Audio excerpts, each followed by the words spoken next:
Thank you very much. I think in the long introduction you forgot a small additional information which might be of some interest to you. I found my wife at the Hebrew University of Jerusalem, and she came actually a few weeks before I landed in Israel, way back in 1988. So it's almost 30 years this October. And she teaches at the Hebrew University. I teach in JNU. What I would call, we have the Los Angeles, New York marriage. The only difference is I need a visa to visit my wife. And certain things happen, we have no idea why it happens, at what time it happens. My interest in Israel began with the Lebanon War, the first one. So from 1982 until today, almost more than half my life, I'm not as old as I look. So this is only in India, unless you look older, people don't respect you. So initially I started dyeing in the white rather than in the black so that I have a respectability. I'm wondering at this stage, maybe I need to carry a walking stick in a few years time so that I get more respect. That's all it is. So for almost 36 years, we worked. But if you look at anything to do with Israel, or the Palestinian question, or the Arab-Israeli conflict in India, you will find one statement of Gandhi. It says Palestine belongs to the Arabs, like England to the English, and France to the French. You will never find any article, seminal work, academic discussion without this quotation. And if you look at from that, you ask a question, is it so? So that's what I really wanted to start as part of my research. My doctoral thesis was on India's Israel policy. That's what it was published in Columbia recently, almost 20 years after I got my doctorate. And therefore you ask a question, what is Gandhi's position? You need to demystify a number of things about Gandhi. And personally, it was extremely difficult for me to write the book. Because if you don't like Gandhi, if you hate Gandhi, it's much easier. You can tear him to pieces. But I grew up admiring him as a child, and I still consider he is one of the very few human beings who tried to narrow the gap between what he preached and what he practiced. You cannot find people in these days, you can't even imagine them. At least he tried. He may not have succeeded always, but at least he made an enormous effort that he should actually live up to his own words. So taking Gandhi closely was not an easy task.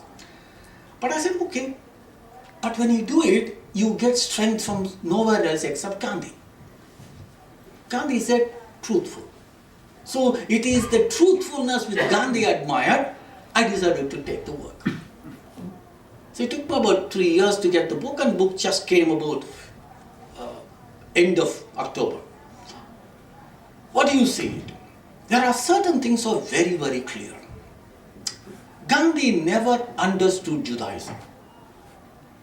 He never understood Zionism. And therefore, he never was able to comprehend how come a group of people were trying to form a homeland in Palestine. He was not able to understand. This is how the larger implications were. We will go one by one and then decipher it. His understanding of Judaism was primarily through the Christian prism. He actually makes a reference that, or the Jews were not accused of being responsible for the death of Christ. He makes a reference.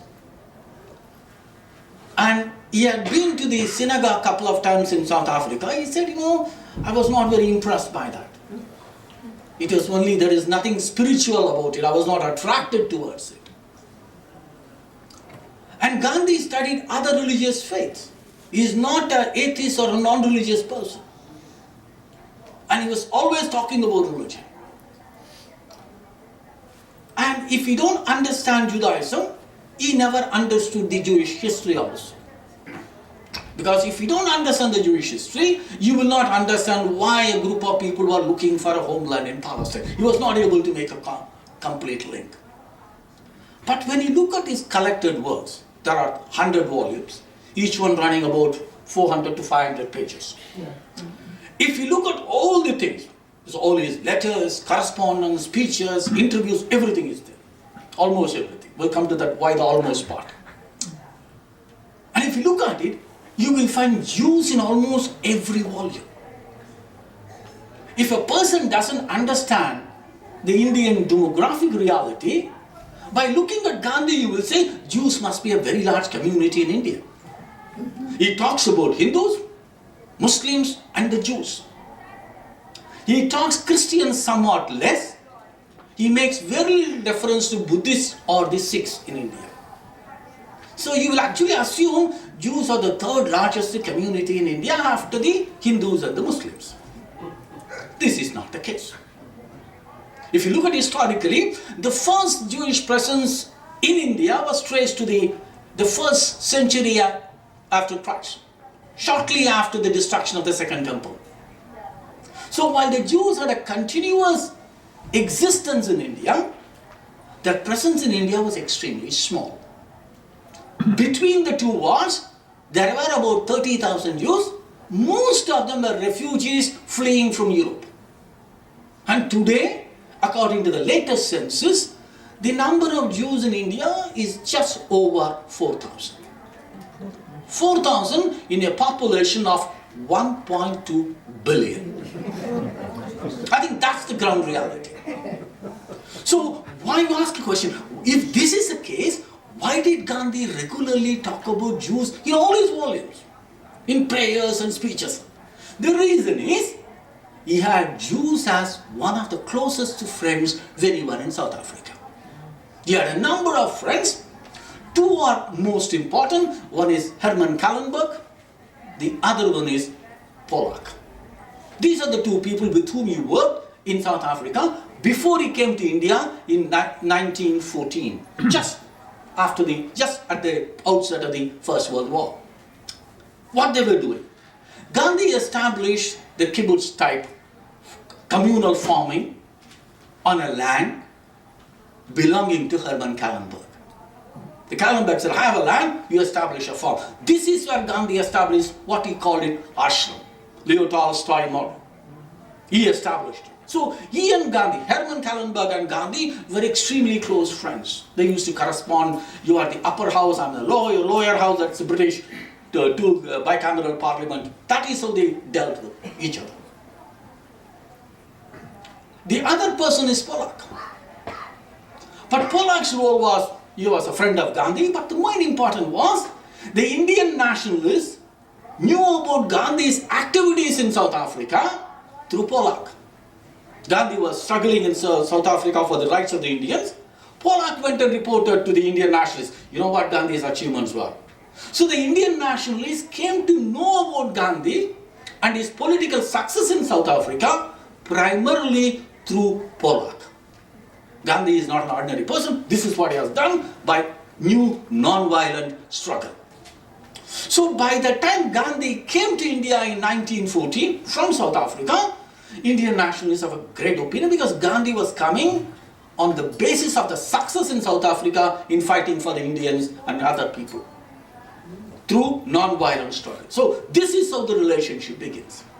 So the prolonged association of Jews with Gandhi was the only reason why you find them in almost all the volumes of Gandhi, even though Jews were not living in India in large numbers.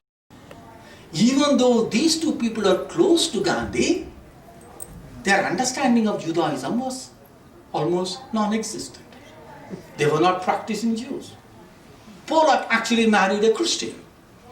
So if you look at it, therefore, these people, though they were closer to Gandhi, they fought with Gandhi, they participated in all the anti-colonial struggle in South Africa, but they were not able to communicate the nuances of Judaism to Gandhi.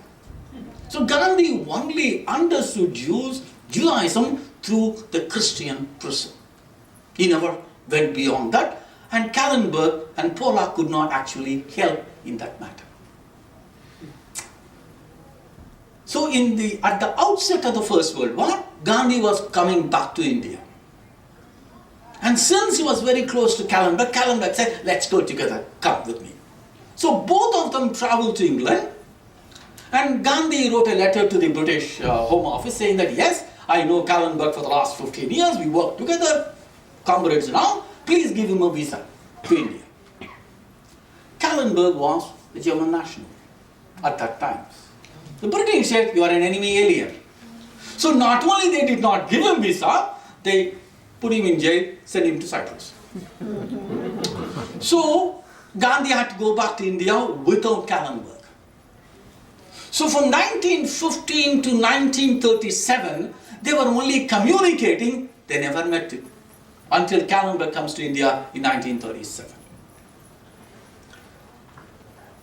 This is the personal story. So even though they were Jews, they never understood the Jewish history. If this is not enough, sometime around 1913, Kallenberg got an offer that why don't you come to Palestine and live there? So Kallenberg asked Gandhi, what should I do? Gandhi said, what are you going to do in Palestine? You'll probably do a better job sitting in South Africa rather than going to Palestine. If you look at 1913, not many Jews were Zionists at that point. This was 4 years before Balfour Declaration. So Kallenberg said yes, very much yes. Because he was not a practicing person, he decided, thank you very much, I'm happy in South Africa. It was only after Gandhi left South Africa, Kallenberg was gradually attracted towards Zionism.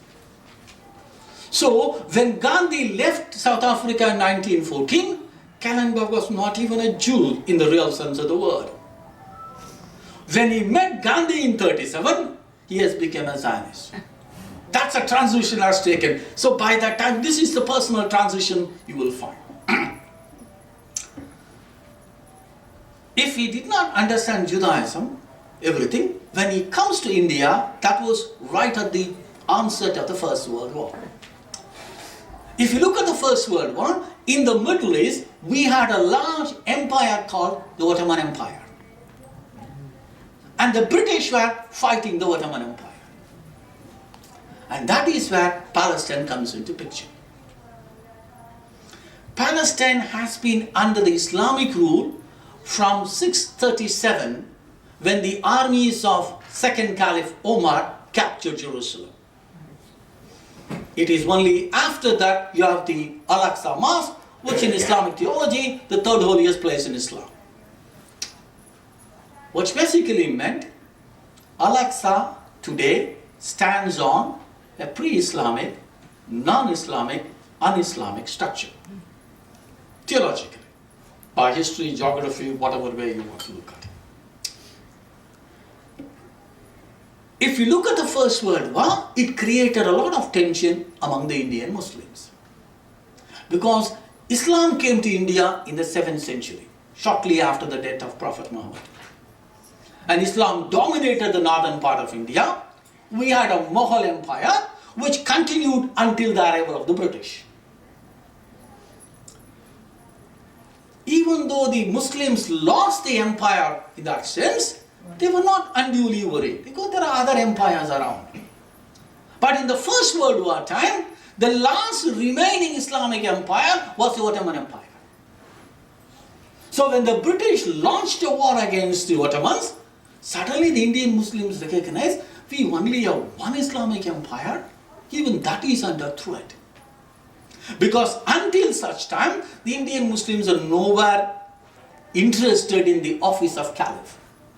If you are familiar, the Office of Caliph came short immediately after the death of Prophet Muhammad.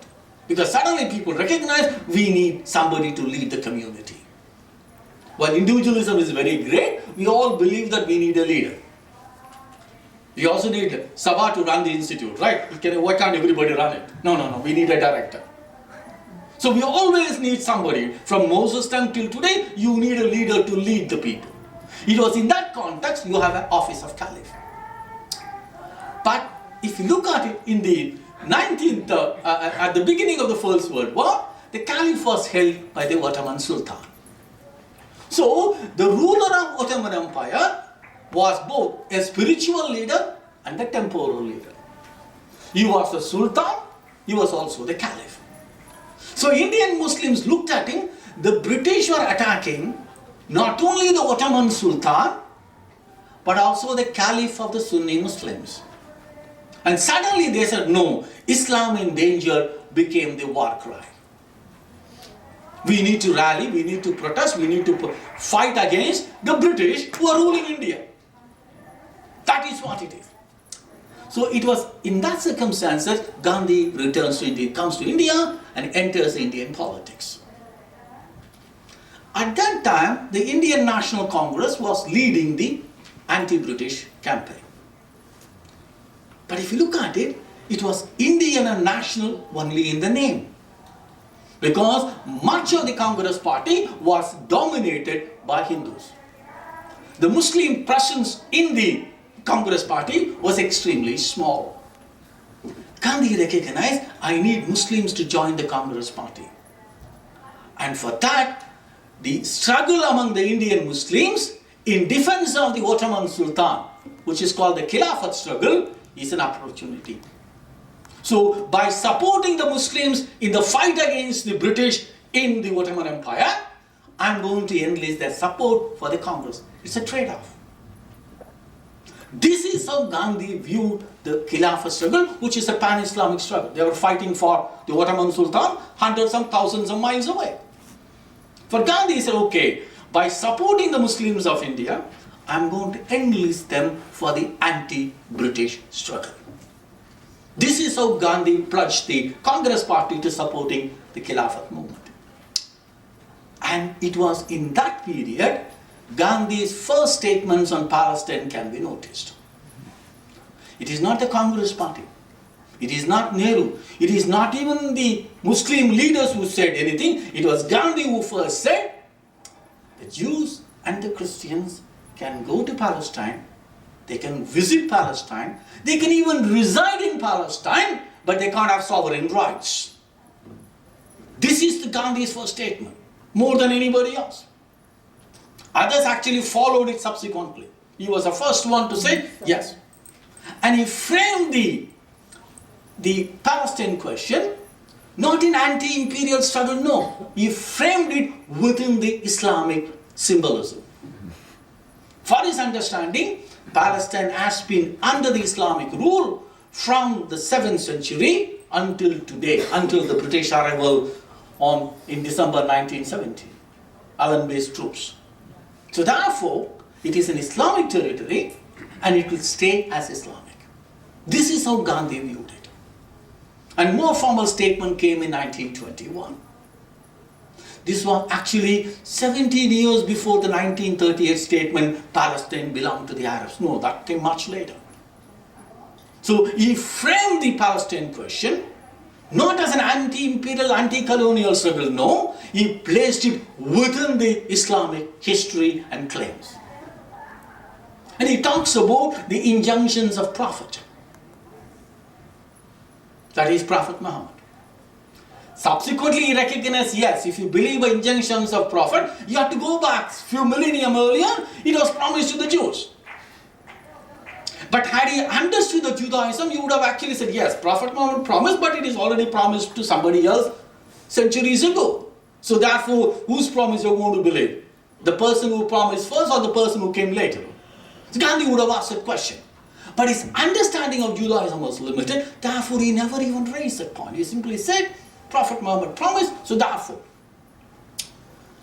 But if you look at it, more than any other Indian leader, it was Gandhi who captured the real story.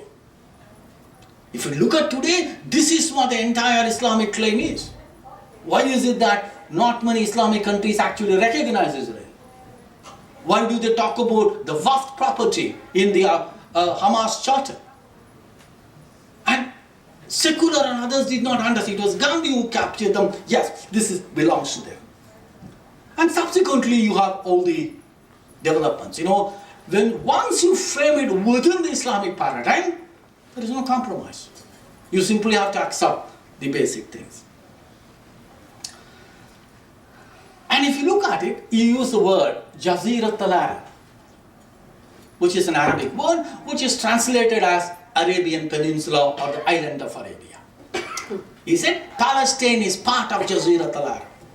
That is how the Indian Muslim League was talking. Gandhi accepted the term. But we know that the term Arabian Peninsula does not even include Iraq. But in the 1920s, the Indian leaders and Indian community was accepting not only the Arabian Peninsula, they are including Palestine, including Istanbul as part of Jazirat al-Arab. I am not so sure if the Ottoman Sultan would like the idea that, Istanbul is part of Jazirat al-Arab. But that is how the Indian leaders understood and explained. Gandhi said it is part of the Jazirat al-Arab and therefore it will have to stay in the Islamic rule. So when he made the statement in 1938, it was largely a continuation of that. There is an interesting thing about the 1938 statement, Palestine belonged to the Arabs. It was written a couple of days after Kristallnacht.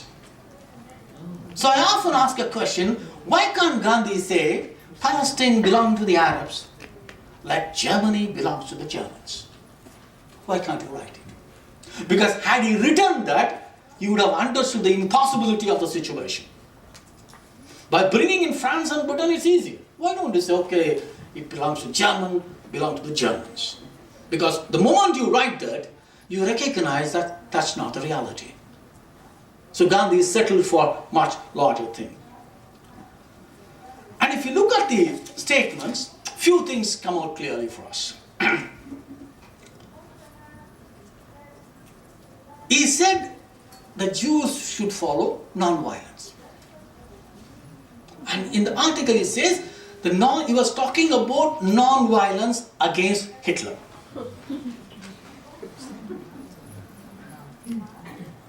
That is, when he was told, Jews practice non-violence, he said, no, this is not the non-violence of the weak. I don't even want in the thinking you should have violence. Absolute it in every sense of the word. That's Gandhi, whatever we know. No issues, fine. But if you look at the same article, a few paragraphs down, he says, I know there is violence in Palestine. I wish the Arabs could actually use non-violence, but given the overwhelming odds facing the Arabs, I can understand Arab violence. He actually said it. So the same person who in the earlier stages talks about Jewish non-violence against Hitler comes up and says, I understand the Arab violence because they are facing overwhelming odds. You are talking about 1938, after Kristallnacht. And that tells you he was not able to comprehend the magnitude of the problem. When somebody wrote to him, yeah, you can say Gandhi, you can say all of them sitting in British India. If there is a German Gandhi, you would have been shot in 5 minutes. So you not even, British kept you, put you in jail on all of them, but you would have been dead in 5 minutes time. But he even said, even then, that doesn't change my position. You ask a question, how is it that Gandhi demanded Jewish non-violence, but he did not do the same thing to the Arabs in Palestine? There is only one explanation I can think of. Probably Gandhi thought he can influence the Jews, or probably Arabs will not listen to him. That's the only explanation I can come up with. Otherwise, why would you not say, okay, Arabs should also use non-violence to reach your goals? It's not able to do that in that sense. The second part it talks about was, if the Jews wanted to achieve their goals, they should do it through dialogue with the Arabs, not to confront with them. If you look at it, Gandhi always looked at a negotiated settlement. He was not the realist in that sense. He never wanted people to resort to violence and solve the problems. There is nothing wrong in that. The only problem was, for the Indian intellectuals, they only quote this Gandhi's position. Gandhi was not happy with the Jews getting support from the British and the Americans to achieve their goals in Palestine. Once again, if you take a moral high ground, fine. I have no issues with that. But around the same time, a section of the Indian leadership was seeking help from Germany and Japan to fight the British. Same time. So, if a collaboration with British is a reason for Gandhi criticizing the Zionist leadership, you should use the same logic that, collaboration with Germany and Japan at that time to fight the British is equally wrong. To the best of my knowledge, no Indian leader has ever criticized this kind of collaboration. So they picked up Gandhi to criticize the Zionist leadership, but his criticism on other issues, no, let's not talk about it, because he's an Indian, because they fought the British, so we are all fighting only, people adopted different means, so it's okay, it's legitimate. So you more or less come to accept that, it's like saying, if somebody comes late, why are you late? If this person is my brother, okay, I understand. So you have a duality towards that. That's exactly. So if Jews cannot collaborate with a third party, if an Indian leader collaborates, I can understand it. I think that is kind of things is visible not just in Gandhi, but in much higher level. The problem is not just Gandhi. If it's Gandhi was, if you look at it, a person of so many things, if everything he said is right, you would be better than Moses. The fact that he was not able to do it, that's why he's still Gandhi, not a prophet. So we accept the limitations of individuals. The problem is not just Gandhi. And if you look at it, a number of critical meetings, information is not available in the entire collected works of Mahatma Gandhi. You have 100 volumes, almost 50,000 pages. There are few interesting things which are not there. Before we go to that, just a small thing. While Gandhi was making statement about Palestine from 1919, just around the First World War time, the first Zionist contact with Gandhi did not happen until 1931. Gandhi was not important. It is only in 1931 a Jewish Zionist executive leaders met Gandhi in London. The reason was Palestine should be kept away from the Indian domestic politics. Gandhi said, yes, I also want to keep away, but in reality he couldn't do it. If you look at it from 1920, all the Gandhi statements were always contextualized within the evolving tension in India between the Khilafat movement and the struggle between Indian National Congress and the Muslim League. It was in that context all his statements were evolving. Gandhi said. Once Gandhi said yes, the Zionist leadership forgot him. The second contact came in 1936. Once again, after the Arab revolt in Palestine, they said, okay, we need some sort of damage control in India. Okay, you send Olswanger. Olswanger met all the Indian leaders. Almost 3 months he was in India, including Gandhi he met. And when he went back, once again there is a silence. While the Zionist leadership was talking to all the foresight mechanism, there was no direct personal contact between the Zionist leadership and Gandhi. Top level, none.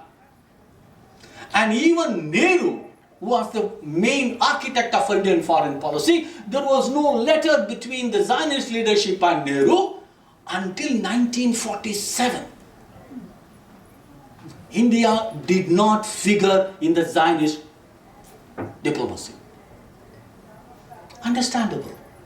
Because if you look at it, as Ben-Gurion said, when we talk about the world, we are only talking about the world where the Jews lived in large number or where their lives were in danger. In the Indian case, India never had a large number of Jews, and Jews were never in danger in India. Today we talk about anti-Semitism in all over the world, how many countries are increasing, decreasing, all sorts of things.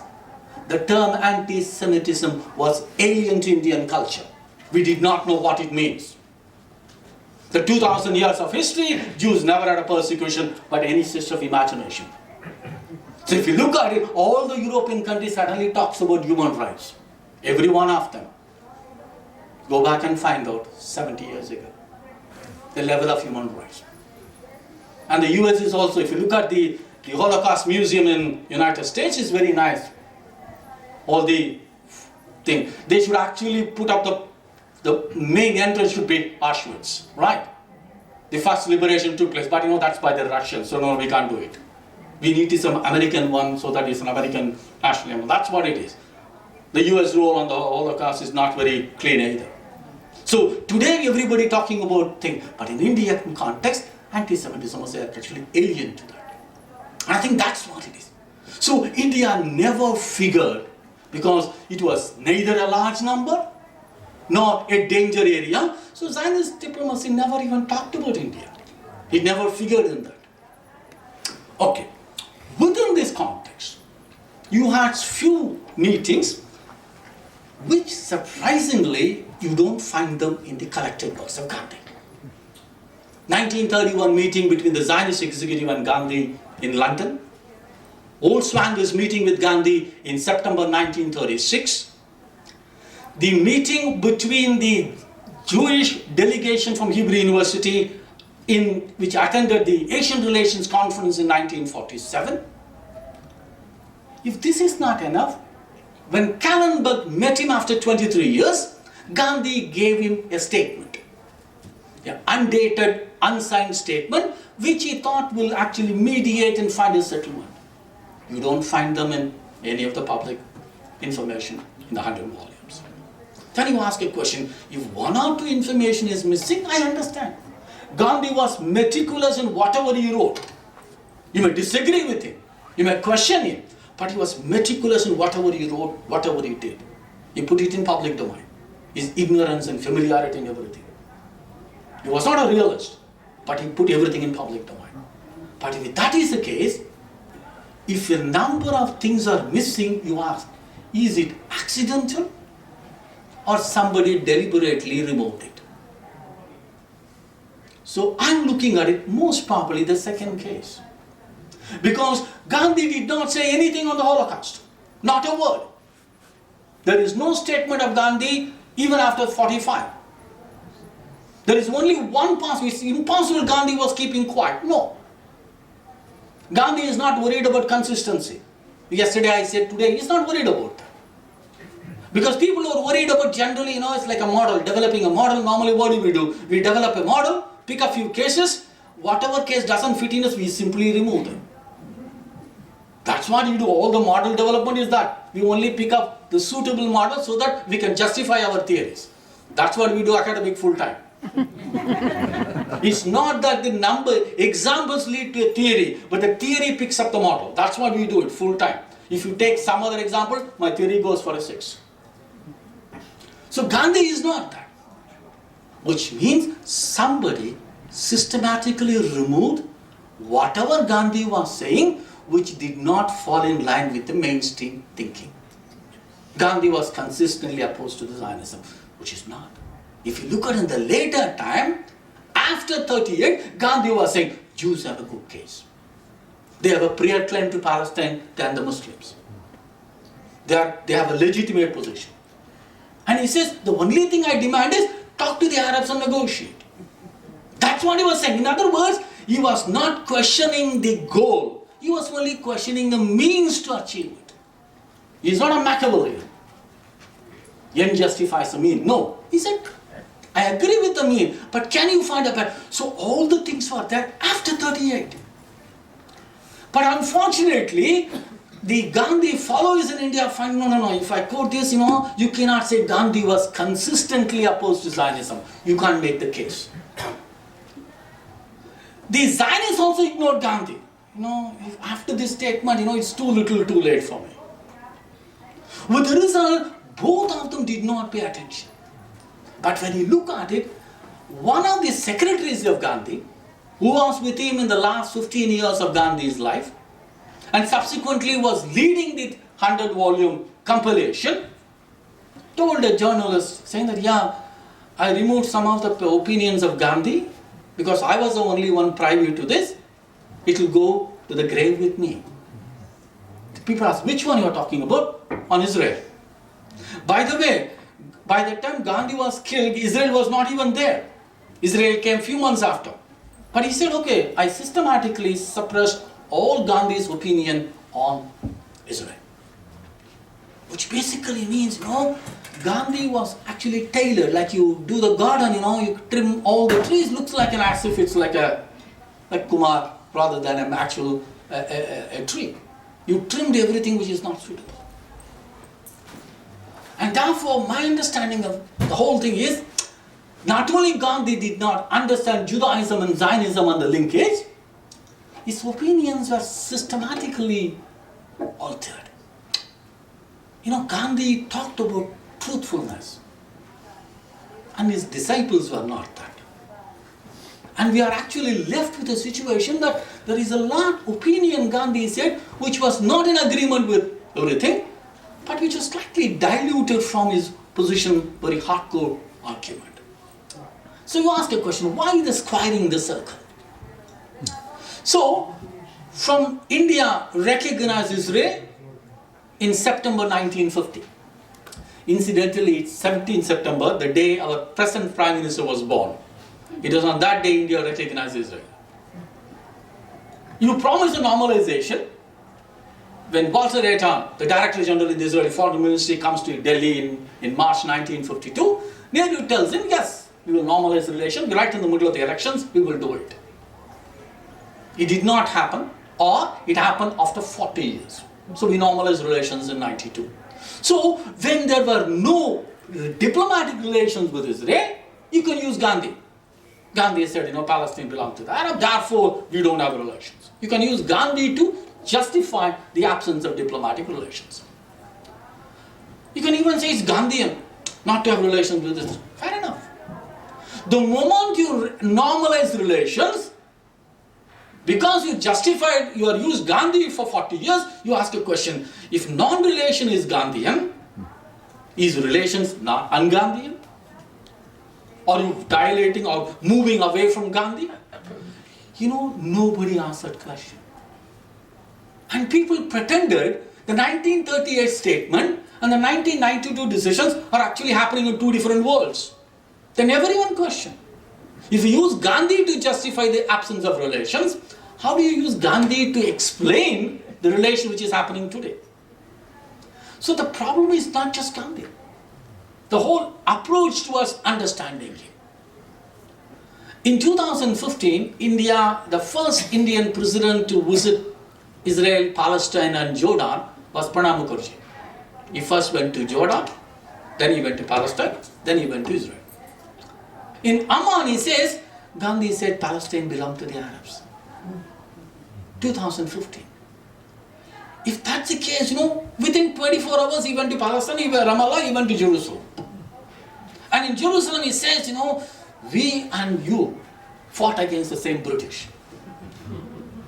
I was wondering, as a student of the subject, one often wonders, you don't even look at the calendar. So how do you explain 38 position Gandhi, quote Gandhi, with what's happening today? And that's what it is. So even the diplomats, the politicians, academics, they simply don't quote anything. They don't even ask a question, how is it that Gandhi talked about Hitler should be fought non-violently, but the Palestinian Arabs can use violence? You don't even, as an academic, you should question it. Why? The same article is not even the same article, the first paragraph and the 10th paragraph. There's a huge dichotomy. So the problem is not Gandhi. As we said, Gandhi is not Moses. Even Moses also a transmitter, right? He didn't write the 10 Commandments. He only carried it. It was given to him. So he's not a prophet in that sense of the word. But people should question it. Because if you don't question, a lot of things simply, you live in a stereotype world and forget, okay, this is what it is. It's not. So what I tried to do was, can you actually square the circle? And we know that if you square it, it won't be a circle. I think I'll stop at this point of time. If there is any questions, I'm more than happy to answer. Thank you very much. Yes, sir. Hello, thank you for very, very informative words. My question is following. Is India of 2015 the same as India of 2018? You stop at 2015. Has something changed since then? And number two, do we have a trace of those writings of Gandhi which have been simply put away? Well, what is it? The writings of Gandhi which has been simply buried or ignored, do we have a trace of them? Okay, the second part, to the best of my knowledge, no. So what are the actual statements of Gandhi which was censored? Or we absolutely know. The only thing is, Pyarelal made a public statement, yes, I suppressed Gandhi's statement. That's the only thing we have got. What exactly he did, we absolutely have no clues. That's number one. 2015, in the sense, the only reason I mentioned was that's the statement by the Indian president. The Indian president's statements are normally choreographed by the cabinet, which means Modi's government. So in the sense, this is the context in which I said. People don't, even when the book was released by the present vice president a few weeks ago, he was talking about all the books, this book talks about this, and he was giving all the explanation. And he said, Kumaraswamy wrote a book on India's policy towards, on the squaring the circle. He only mentioned the title of the book. And I understand that. I understand because, if I'm an anti-Gandhi, it's much easier. Okay, Kumar came with an agenda, he was actually taking on Gandhi, he was making a sacrilege, blasphemy and everything. You can't put me in that category. So at one level, it's like a Gentile criticizing Israel and a Jewish person criticizing Israel. Gentile means you are an anti-Semite, matter ends. But how do you put a Jewish person criticizing Israel? How do you bracket him? So therefore, that's a kind of dilemma they face. If it is somebody else, they would have called me blasphemous or something. So with the result, it's, I'm just only capturing it.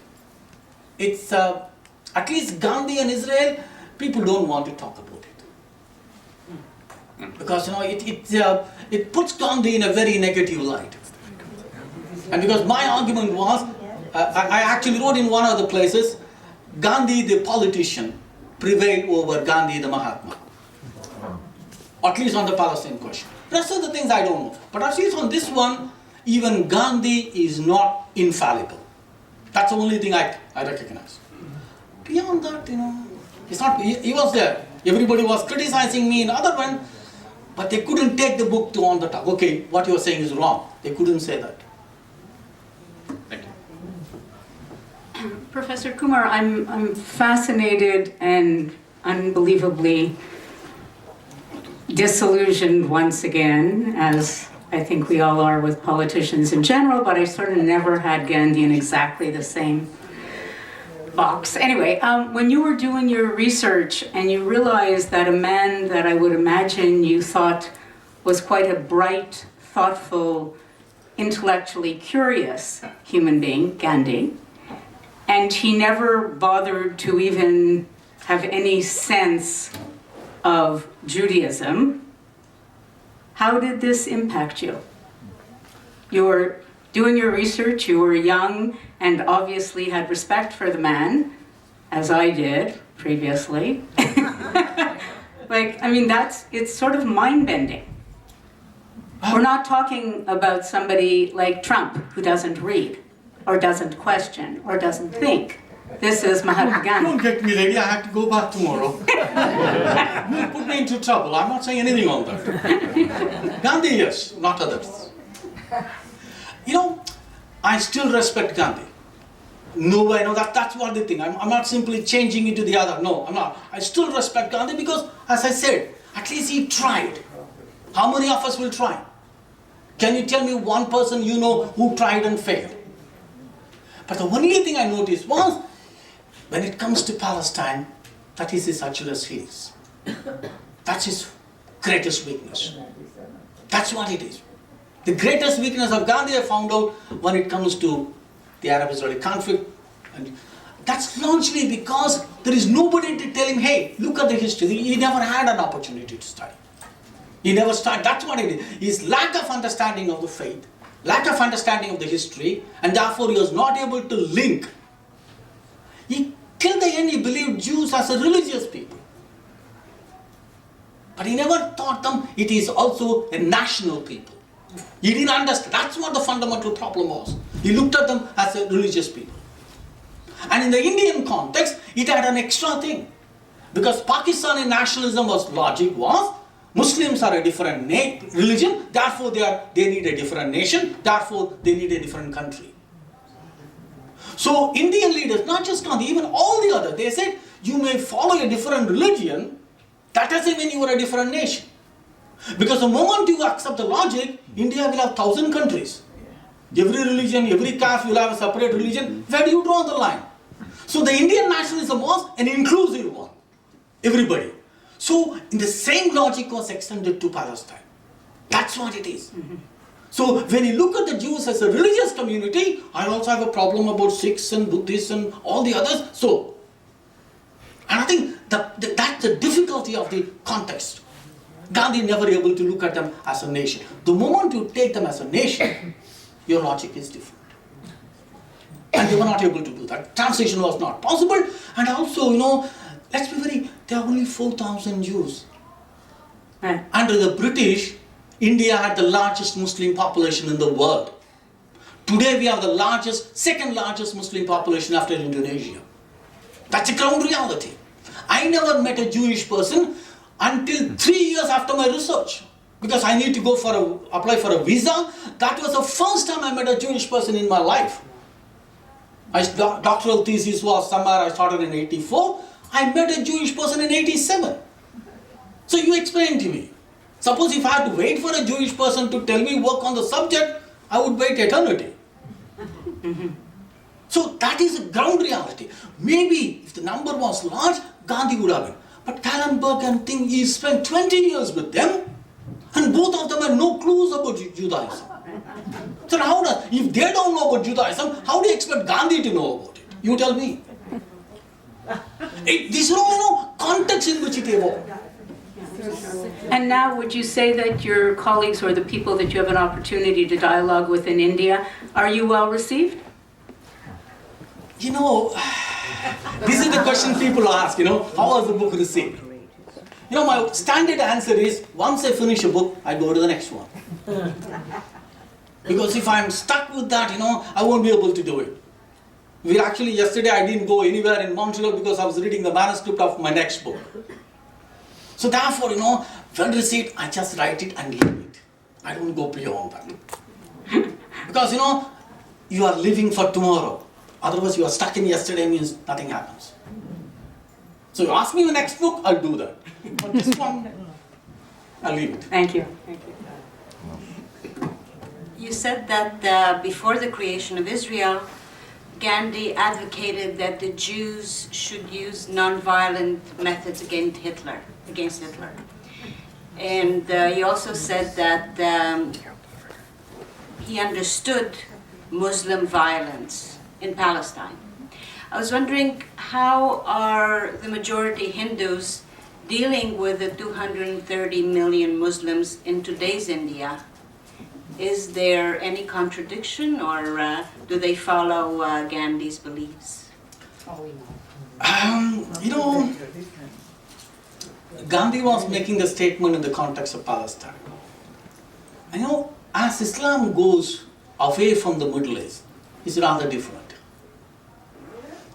And you'll find it in Washington. If you walk around the main city, you will certainly find a Saraswati. In India, in Hindu mythology, is a goddess of wisdom or knowledge. You will find the Saraswati statue in front of the Indonesian embassy. It's there in Washington. So the moment Islam leaves the Middle East, it is different from what you see in the heartland. And maybe Dar al-Harb. So in Dar al-Harb, Islam is a different one. But in the Indian context, we are talking about 1.2 billion people, about 170 million Muslims. So therefore, in Israel, 2 Israelis, 3 political parties, right? 5. Okay, or maybe 4, right? These days, I don't know. So that is what it is. So you cannot simply stereotype about 170 million people or 1.2 billion Indians. No way you can do that. But what I could say that, at least the bulk of the majority are different. For instance, in very not long ago, my boss and my colleague and my student, large number of them are Muslims. And I think that is, one of the uniqueness of India. I'm not going to say my gardener is a Muslim. No, I'm saying my boss is a Muslim. So that is a kind of advantage one gets. And as long as India stays that way, we can exist as a country. The moment we get into this, I'm different from you, we are out. And this is not happening in India now? No. In what sense? No, there's no animosity between Hindus. Animosity is there. I'm not going to deny that. I'm not going to deny that. But it's not as prominent and tense as you think, because you need to exist on a daily basis. So there is a tension is there occasionally. It's not that I'm not going to whitewashing doesn't help anybody. But it exists. But it's not that something insurmountable. It's not something, I can't sit next to a Muslim. No such thing. I don't think we have got to that point.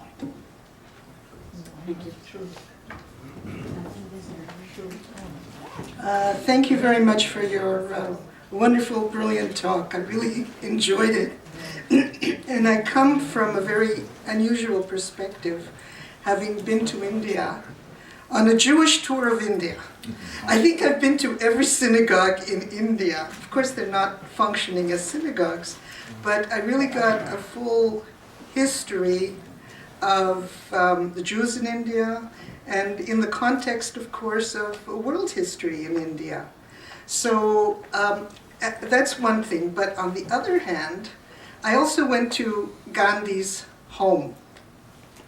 And the one thing that really impressed me, I'm walking through the house and you see his correspondence, and he actually has a letter that he wrote to Hitler complaining and asking him not to harm the Jews.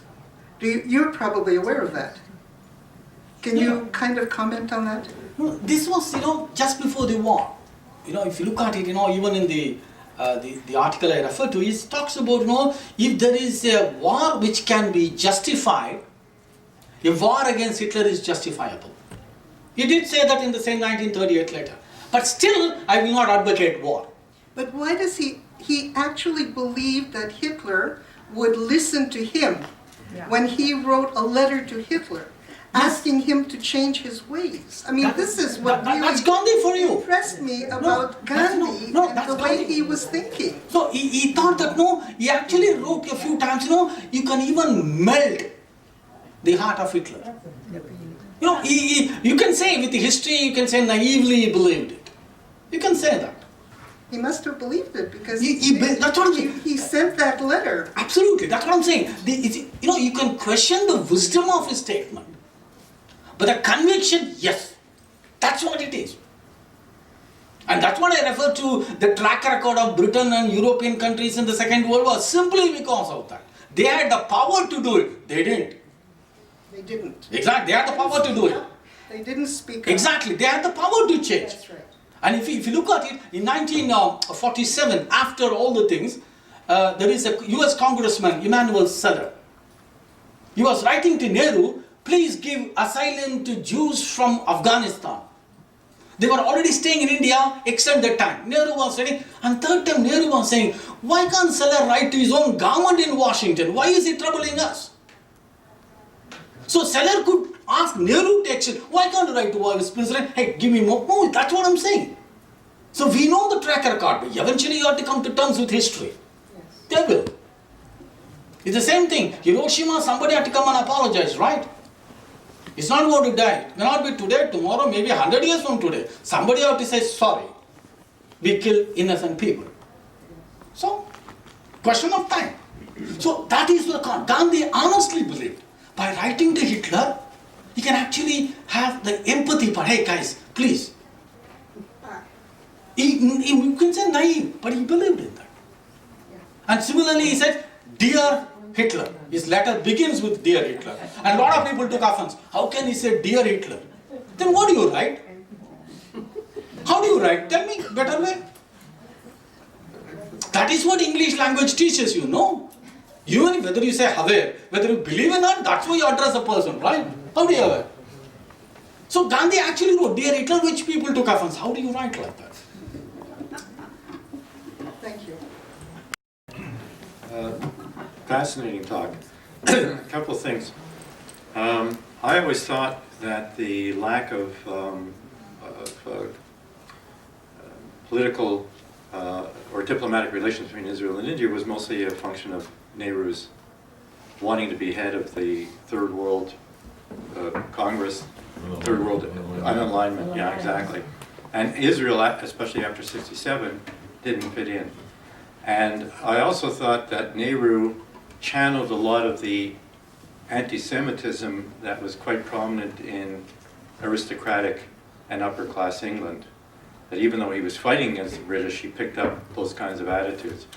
And also the kind of inconsistency was that Israel for a long time was part of the Socialist League of the United Nations until it got kicked out. Now, the other thing was I read a long time ago that there was actually some correspondence between Gandhi and Martin Buber, right?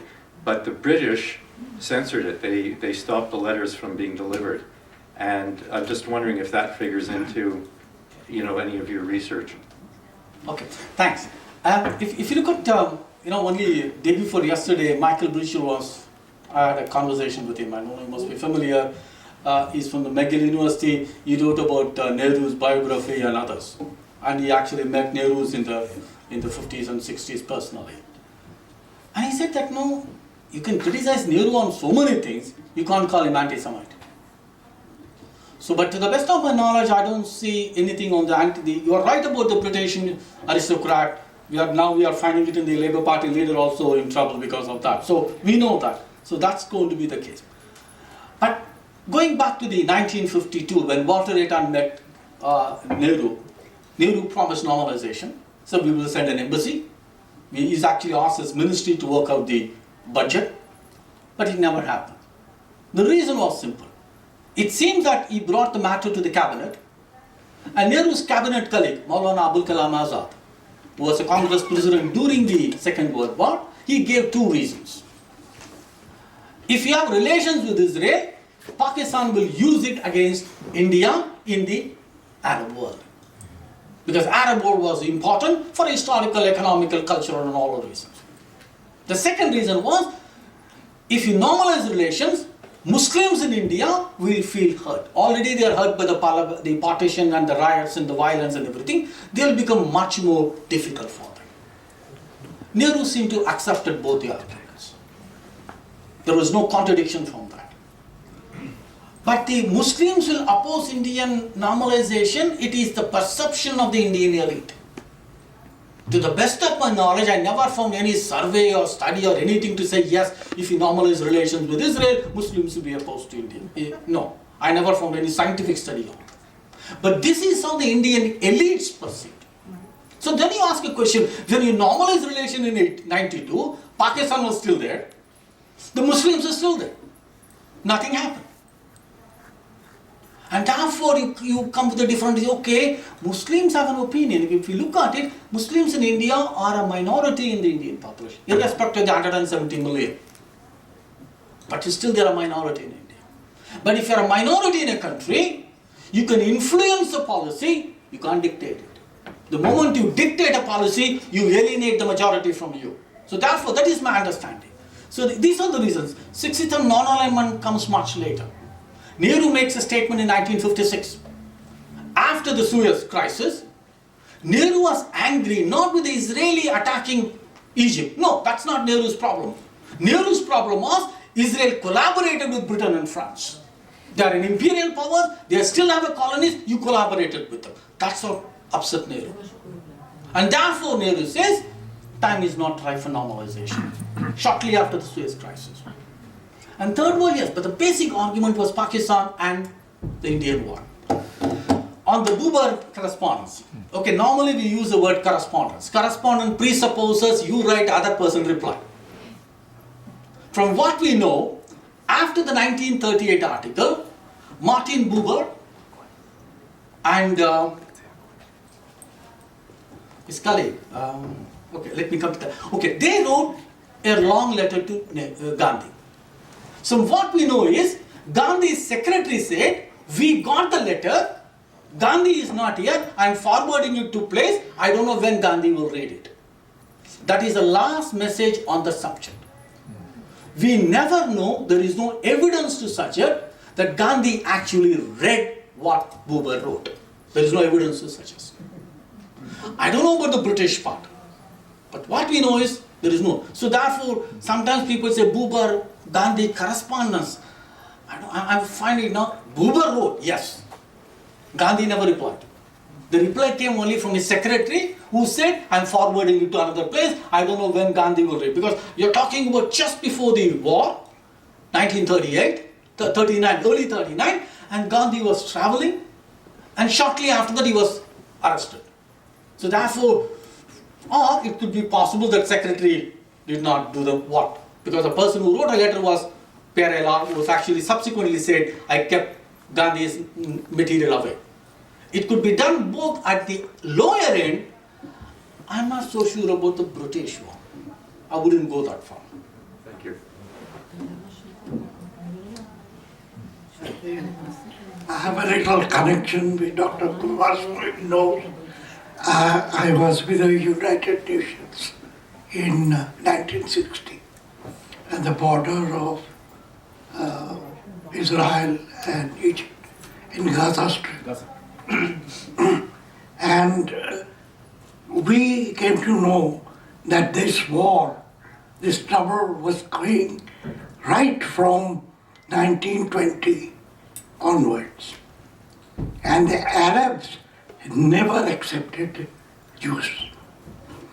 And it is true, and I'm not anti-Islamic, but they never negotiate when the question comes of religions.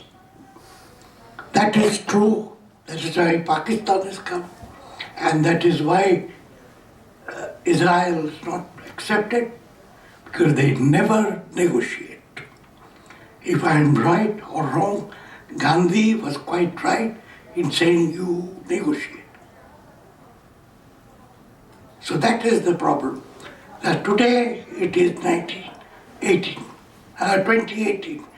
That is from 1920, 2018. This problem is still there. All of you academics should consider this. There's no settlement. Why?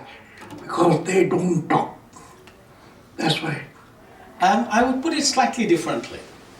As an academic, you need to come with an interesting logic. Islam looks at the Jews as a dhimmi. Dhimmi, people of the book. Dhimmi. Ahl al-Kitab. That is people of the book. That is, Islam recognizes Judaism and Christianity because it predates Islam and Islam is derived from them.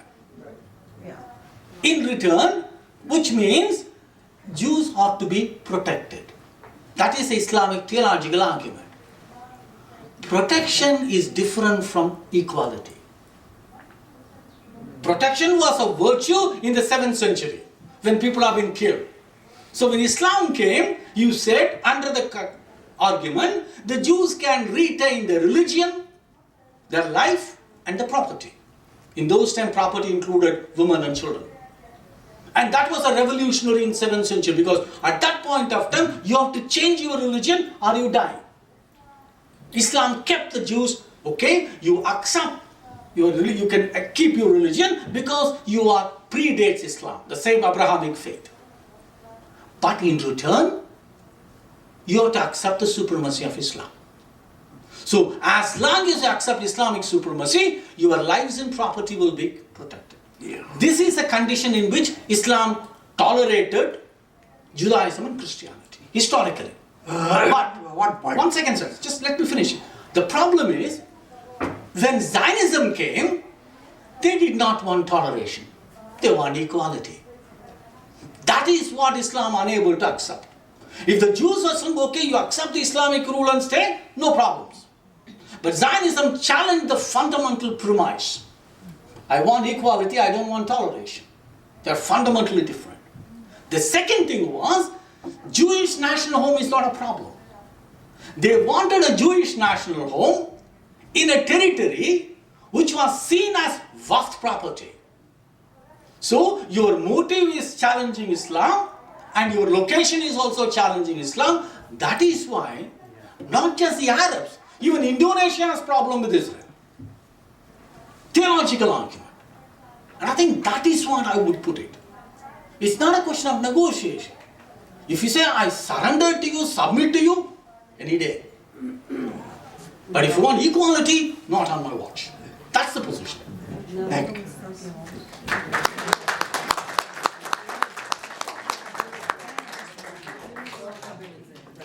You know, I'm extremely grateful to everybody. You know, to come on here, take your time and give me an opportunity to share my understanding. I'll always cherish this moment. Thank you very much.